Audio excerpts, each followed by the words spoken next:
హైదరాబాద్లోని పాతబస్తీ ప్రగతి పదం వైపు వేగంగా అడుగులు వేస్తోంది. త్వరలోనే ఏళ్ల నాటి మెట్రో రైలు కల నెరవేరేలా పనులు జరుగుతున్నాయి. మరోవైపు ప్రఖ్యాతిగాంచిన ప్రదేశాల వద్ద సుందరీకరణ జరుగుతోంది. ఇలా పాతబస్తీ అభివృద్ధిపై కాంగ్రెస్ సర్కార్ దృష్టి పెట్టడంతో స్థానికులు సంతోషం వ్యక్తం చేస్తున్నారు.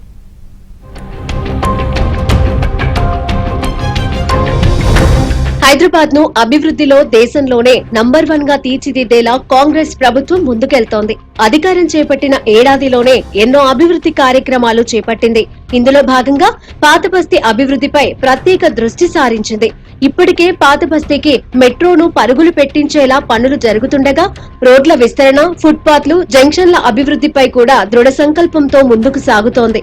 హైదరాబాద్ కు కేంద్ర బిందువుగా ఉండే పాత నగరం అభివృద్ధిని గత పాలకులు పట్టించుకోలేదనే విమర్శలు ఉన్నాయి.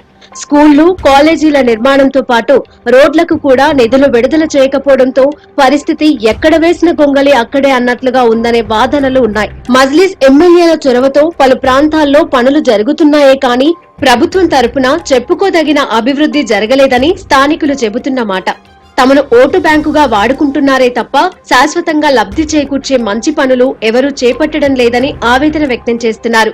ఈ నేపథ్యంలో పాతబస్తీ రూపురేఖలు మార్చేందుకు కాంగ్రెస్ ప్రభుత్వం సిద్ధమైంది.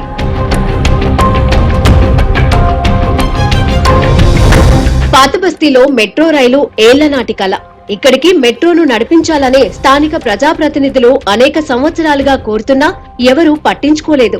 2012 మొదటి దశ ప్రాజెక్టులో జేబీఎస్ నుంచి ఫలక్నామా వరకు 17 కిలోమీటర్లను ప్రతిపాదించినా ముందుకు సాగలేదు.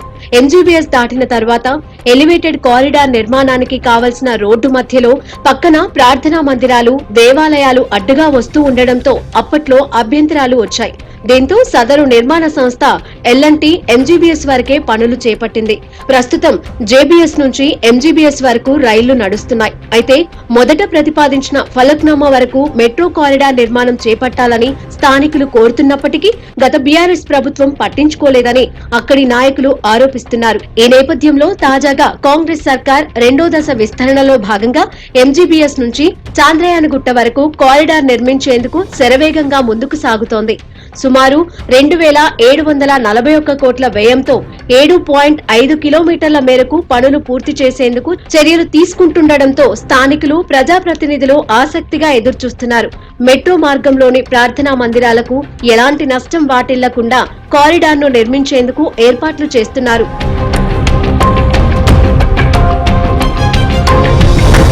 ఇక పాతబస్తీలో ఏళ్ల క్రితం నిర్మించిన చార్మినార్, సలార్జంగ్ మ్యూజియం, గోల్కొండ ప్రాంతాలు అభివృద్ధికి ఆమడ దూరంలో ఉన్నాయి. ఈ 3 కేంద్రానికి చెందిన ఆర్కియాలజీ సర్వే ఆఫ్ ఇండియా పరిధిలో ఉన్నాయి. అయినా టూరిస్టులకు కనీస సౌకర్యాలు కరువయ్యాయి. తాగునీటి సౌకర్యం, టాయిలెట్లు లేకపోవడంతో పర్యాటకులు ఇబ్బందులు పడుతున్నారు. ఈ నేపథ్యంలో కాంగ్రెస్ ప్రభుత్వం తీసుకొచ్చిన టూరిజం పాలసీలో భాగంగా ఓల్డ్ సిటీలో ప్రఖ్యాతిగాంచిన ప్రదేశాలు అభివృద్ధి చెందనున్నాయి. ప్రత్యేక టూరిజం ప్రాంతాల అభివృద్ధి కింద తీర్చిదిద్దనున్నట్లు ప్రభుత్వ పెద్దలు ఇటీవలే ప్రకటించడం ఆసక్తికరంగా మారింది. ఆయా ప్రాంతాల వద్ద హెలీప్యాడ్లను కూడా ప్రతిపాదించారు.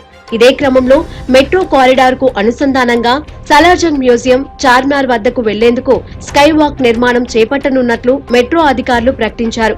ఇలా పాతబస్తీ అభివృద్ధిపై కాంగ్రెస్ సర్కార్ దృష్టి పెట్టడంతో స్థానికులు సంతోషం వ్యక్తం చేస్తున్నారు.